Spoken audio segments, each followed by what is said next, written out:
శ్రీరామనవమి రోజు గోవు కనిపిస్తే ఇది పెట్టండి చాలు. ఇంట్లో ధనవర్షం కురుస్తుంది. కోటీశ్వరులు అవ్వడం ఖాయం. ఈ వీడియో చూసే ముందు ఒక లైక్ కొట్టి జై శ్రీరామ్ అని కామెంట్ చేయండి. శ్రీరామనవమి హిందువుల ప్రధాన పండుగ. ఇది ప్రతి సంవత్సరం చైత్ర శుక్లపక్షం 9వ రోజున జరుపుకుంటారు.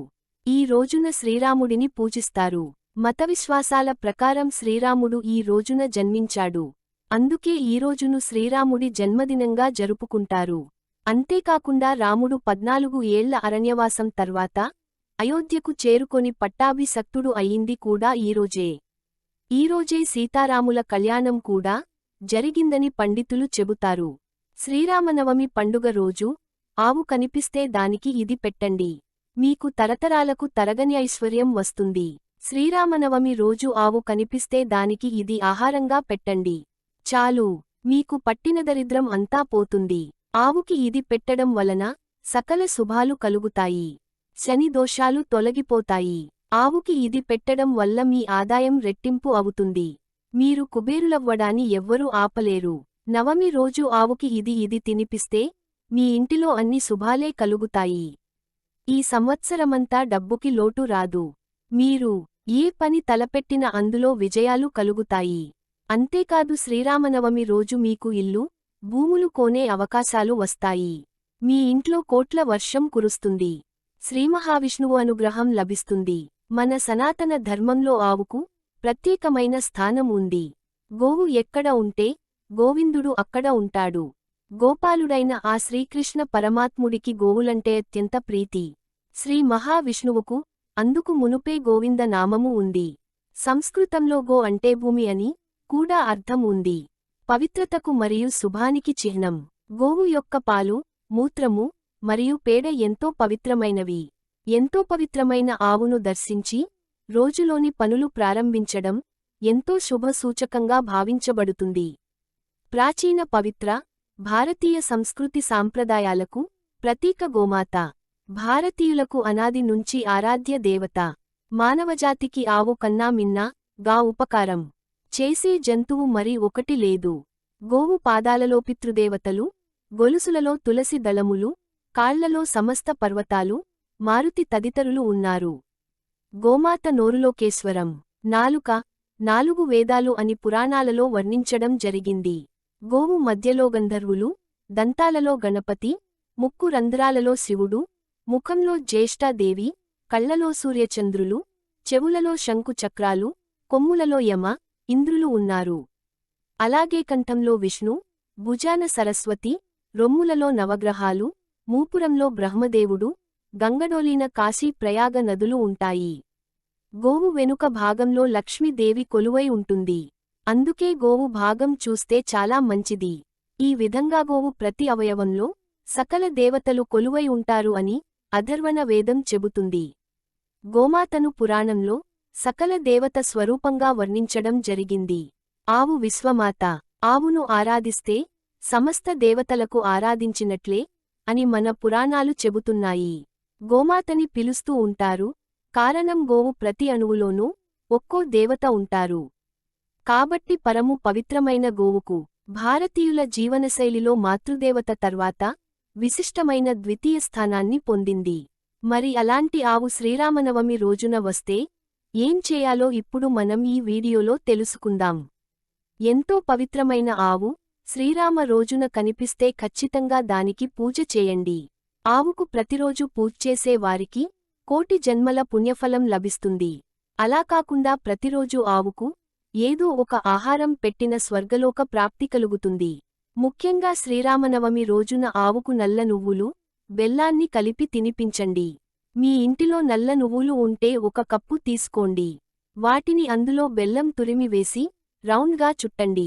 నల్ల నువ్వులుండను ఆవుకు తినిపించండి. అలా తినిపించడం వల్ల మీ పైన శని దేవుని అనుగ్రహం ఉంటుంది. మీ జీవితం మంచి అభివృద్ధి బాటలో నడుస్తుంది.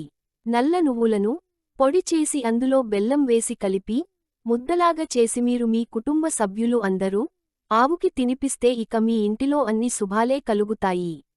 మీకు కలిగే ఆటంకాలు తొలగిపోతాయి. ఆవుకి విడిగా బెల్లం తినిపిస్తే ఆస్తులను, ఇల్లులను కొనే అవకాశాలు కూడా పెరుగుతాయి. మీ జీవితం పురోగతిని చెందుతుంది. ఈ శ్రీరామనవమి రోజు ఆవుకు నల్ల నువ్వుల ఉండను తినిపించండి. వీటితో పాటు కొన్ని ఆహార పదార్థాలను తినిపిస్తే మంచి ఆరోగ్యం సంపద మీ సొంతమవుతుంది. 5 గంటల పాటు నానబెట్టిన ఉలవలను తినిపించడం వల్ల ఉద్యోగంలో స్థిరత్వం ఉంటుంది. నానబెట్టిన పెట్టిన బొబ్బర్లను తినిపిస్తే ధనం బాగా సంపాదిస్తారు. నానబెట్టిన గోధుమలను తినిపిస్తే కీర్తి ప్రతిష్టలు పెరుగుతాయి. సమాజంలో మంచి పేరు వస్తుంది. గోమాతకు కొంచెం నీటితో కలిపిన బియ్యం పిండిని తినిపిస్తే మానసికంగా ప్రశాంతత లభిస్తుంది. ఇంట్లో గొడవలు అవుతున్నవారు ఇలా చేస్తే ఫలితం ఉంటుంది. అలాగే నానబెట్టిన కందులను తినిపిస్తే కోపం బాగా ఉన్నవారు తగ్గించుకుంటారు. 5 గంటల పాటు నానబెట్టిన కుసుమ గింజలను తినిపిస్తే మనసు, ఆత్మ పరిశుద్ధం అవుతుంది. నానబెట్టిన శనగలను గోమాతకు తినిపిస్తే ఆధ్యాత్మిక చింతన అలవడుతుంది. కొంచెం నీటితో కలిపిన బెల్లం, రాగి పిండి ముద్దను కలిపి పెట్టినట్లయితే అష్టైశ్వర్యాలు కలుగుతాయి. నానబెట్టిన పెసర్లను తినిపిస్తే విద్యాభివృద్ధి జరుగుతుంది. క్యారెట్లను తినిపిస్తే వ్యాపారంలో వృద్ధి సాధిస్తారు. బీట్రూట్, పాలకూరతో ఐశ్వర్య ప్రాప్తిని పొందవచ్చు. గోమాతకు దోసకాయలను తినిపిస్తే శత్రువుల బాధ తగ్గుతుంది. గోమాతకు టమాటాలను తినిపిస్తే పెండ్లి త్వరగా అవుతుందట. బయట కనిపించే ఆవులకు గాని లేదంటే దగ్గర్లో ఉండే గోశాలకు గాని వెళ్ళి గోవులకు మీరు టమాటాలను పెట్టవచ్చు. ఇలా ఆవుకు టమాటాలను పెట్టడం వల్ల త్వరలో పెళ్లి కుదురుతుంది. ఆవుకు ఈ ఆహార పదార్థాలను తినిపిస్తే అది తొందరలోనే మీరు పడుతున్న బాధల నుండి విముక్తి కలుగుతుంది. ఇలా చేయడం వల్ల మంచి జరుగుతుంది. కనుక శ్రీరామనవమి రోజు మర్చిపోకుండా ఆవుకు దీనిని తినిపించండి. ఆనందంగా జీవించండి. అసలు గోవు లేనట్లయితే మానవుడా సాఫీగా జరగడానికి అవకాశాలు చాలా తక్కువగా ఉంటాయి. దీనికి కారణం మనల్ని గోవులు పోషిస్తుంటాయి. శ్రీకృష్ణ పరమాత్మ ఇంద్రుడు కురిపించిన పిడుగులతో కూడిన భయంకర వర్షం నుండి 7 రాత్రులు 7 పగలు గోవర్ధన పర్వతాన్ని ఎత్తి గోవులను ప్రజలను రక్షించాడు. అప్పుడు శ్రీకృష్ణుడే ఆ శ్రీహరి అని తెలిసి ఇంద్రుడు పశ్చాత్తాపం చెందాడు. అక్కడికి వచ్చిన కామధేనువు గోవులకు నష్టం వస్తే కాపాడావు కనుక నీవు గోవిందుడు అని స్తుతిస్తుంది. అప్పుడు ఇంద్రుడు అత్యంత భక్తితో శ్రీకృష్ణుని గోవింద నామంతో గోవింద పట్టాభిషేకం చేశాడు. అనేక నామాలు ఉన్న ఆ శ్రీకృష్ణ పరమాత్మ 7 రాత్రులు కష్టపడి గోవులను రక్షించి సంపాదించిన నామం కాబట్టి ఆయనకు గోవింద నామం అంటే అత్యంత ప్రీతిపాత్రమైనది. చూశారు కదండీ, శ్రీరామ నవమి రోజున గోవుకు ఏమి తినిపిస్తే ఎలాంటి ఫలితాలు కలుగుతాయని విషయాలు తెలుసుకున్నారు కదా. ఈ విధంగా చేసి శుభ ఫలితాలను పొంది సంతోషంగా జీవించండి. మా వీడియో గనుక మీకు నచ్చినట్లయితే ఒక లైక్ చేసి మీ ఫ్రెండ్స్ అండ్ ఫ్యామిలీ మెంబర్స్కి షేర్ చేయండి.